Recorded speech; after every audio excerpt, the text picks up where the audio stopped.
Hey, what's going on, YouTube family? In today's episode, we're going to be talking about a company that you guys are probably pretty familiar with if you're familiar with this channel or if you're familiar with ARK Invest and Cathie Wood. The reason being is because this company had a recent dip in its quarterly earnings, and that caused the price of the stock to plummet over 30%. In fact, if you took a look at the dip, it actually dropped almost 45-50% from the very top to the very bottom. So that was an absolutely crazy drop in price. But I wanted to talk about what the earnings mean, and we're also going to look at what other analysts have to say about the stock in the positive way and in the negative way as well. And I hope this video brings you a ton of value. Don't forget to smash the like button and subscribe if you haven't subscribed already. And without further ado, let's dive into today's episode. Let's go.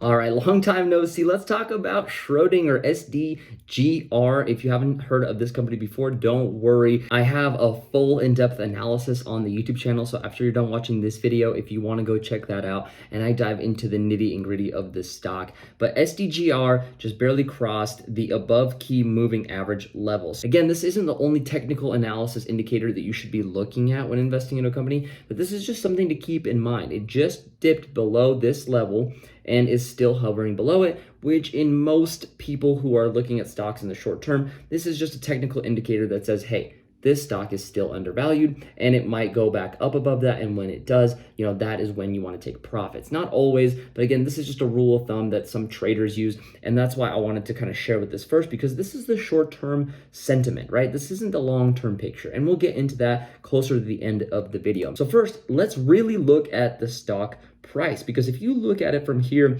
it doesn't look that bad, right? Obviously, it has a lot of ups, then a lot of downs, and then a lot of ups, and then a lot of downs. The main thing you want to look at is it making new highs on when it goes up? And the answer to that is clear and simple. Here in July of 2020, it had a high of $92. And if you look here, in February of 2021, it had a high of $110 per share. So is it making new highs? The answer is yes. Is it making new lows? The answer is no. On a long-term or short-term basis, this is a very, very good sign. And this is, again, something that mostly traders look at, but knowing that piece of knowledge is going to be very, very useful when you want to invest in a company. So for those of you who don't know, what I mean by new lows is you see this $64 range that happened of March 8th of 2021. Is that low lower than the previous low that we had back here? And the answer is no. The previous low back here, which was on November 3rd, is $48. So it didn't have a new low, and that is a good sign. That means the trend is still bullish. Even though that this big drop right here, that drop of like 42%, and again, this is not even the high or the low here, these are just the averages. The drop was 42%, right? So this is a big, big drop, but that doesn't necessarily mean that this stock has entered a bearish chart pattern. This is a really good sign. This is still positive. And in fact, we had this little bit of a run that could be very similar to this run here. If you took a look back from November 3rd, it had a little bit of a bump and then it dropped back down, which is exactly what we had here, a little bit of a bump and a drop back down. No new lows here, no new lows. And then it trended up pretty much for a whole 6 months, right? From November almost to March. So you could say 5 to 6 months, it was trending up. And here it had a dip, and I think the same thing is going to repeat.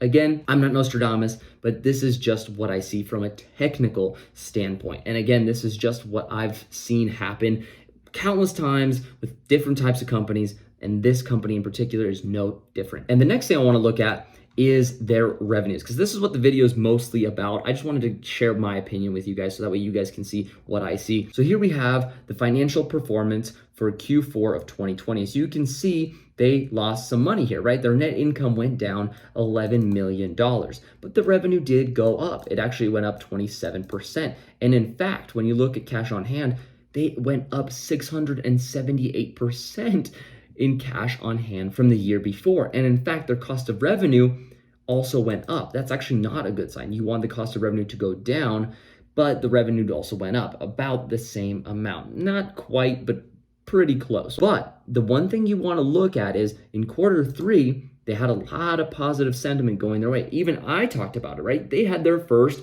profitable quarter. That's a really good sign. But now looking at Q4, they had a negative quarter again.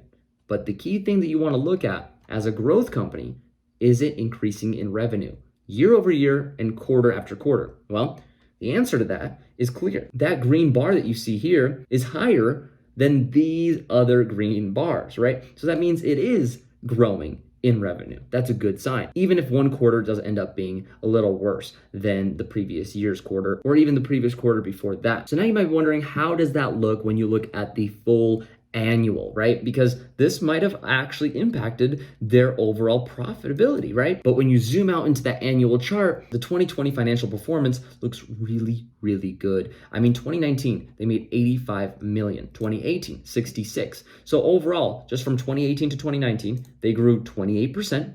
From 2019 to 2020, that's a 26% growth. Now, does that mean that they were in the clear? They're just completely green, they're profitable, they're doing good? Well, just because they had one quarter like that doesn't mean that they're doing amazing, right? It doesn't mean that they're gonna just explode from here and the stock price is gonna go to 2,000 right away. No, what you wanna pay attention to is this continual growth, but you wanna see more and more quarters like what we had in quarter 3 of 2020. Obviously, if you're invested in the long term, that's what you wanna look for. If you're invested in the short term, this doesn't really matter. What's happened has happened, and it just recently happened, so you might have to wait 3 more months to even get another financial report. What you want to look for is you want to look at the long term here, and that is it's on an increase every single year. Now, it's not a crazy increase. We're only getting 26%, but the more partnerships that they sign, the more deals that they make, the more money that's going to flow in, because they're not just playing in software anymore, even though that is their biggest play, right? The software that they have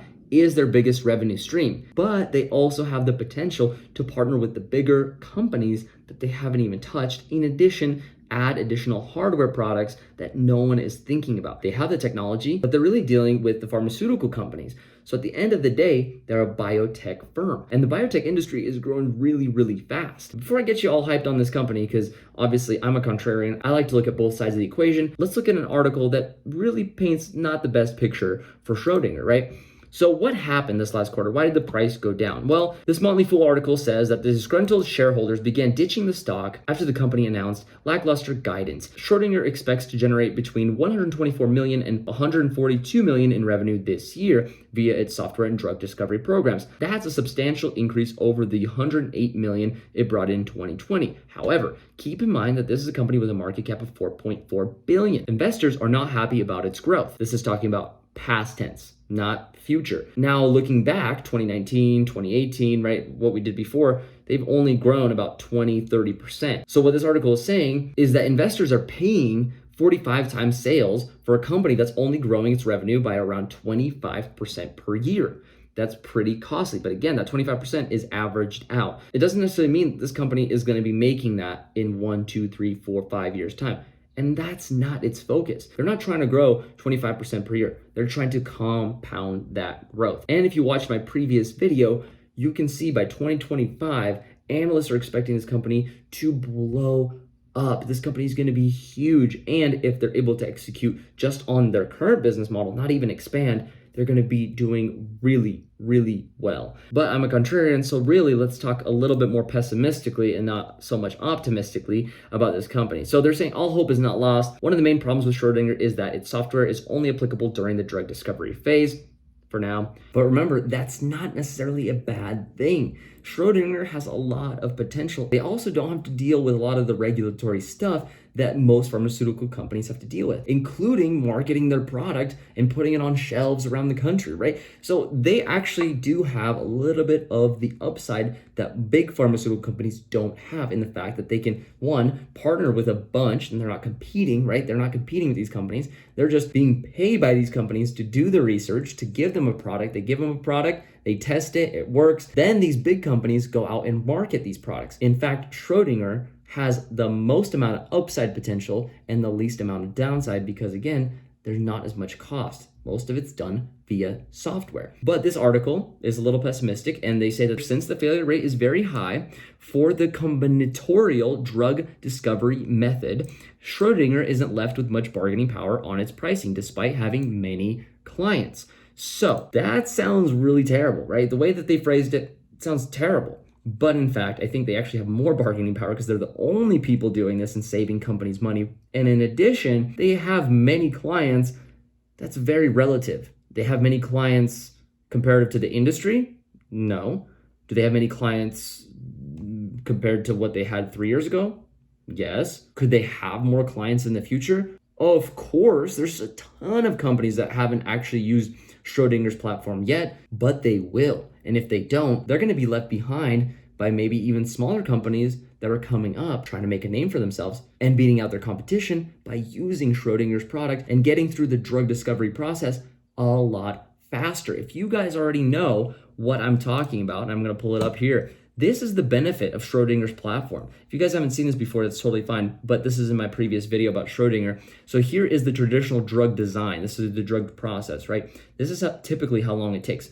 They approximately synthesize around 5,000 molecules and test them over about 4 to 6 years time. And then they have a candidate, right? With possibly property issues, but hopefully not, right? And they hopefully have a drug, okay? Here, on the other hand, this is Schrodinger's discovery process. And look how much faster they're able to test. I mean, they're saying around 1,000 molecules synthesized and tested over 2 to 3 years. But when they get to the end, drug development candidate with optimal property profile.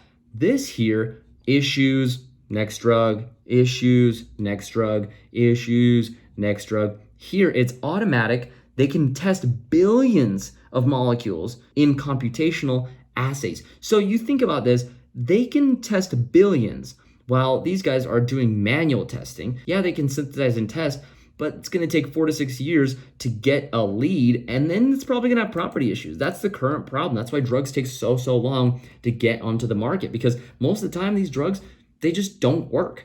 But this is what Schrodinger promises to fix. But again, when you look at this, most of the companies that signed Schrodinger as a partner, maybe 2 years ago, maybe even 1 year ago, Schrodinger's not going to be making real money off of them besides like their initial startup costs until they get a drug out. And then Schrodinger starts to make a lot more money because that drug is going to market, and then Schrodinger takes a little bit of share of this company. While their drug is being marketed and sold, they're taking a cut off of every single drug sold, and without doing any of the marketing, any of the supply chain. All they did was help clear up the bottleneck of the drug discovery process and solve a huge problem in the pharmaceutical industry for many companies that no one else has been able to do yet.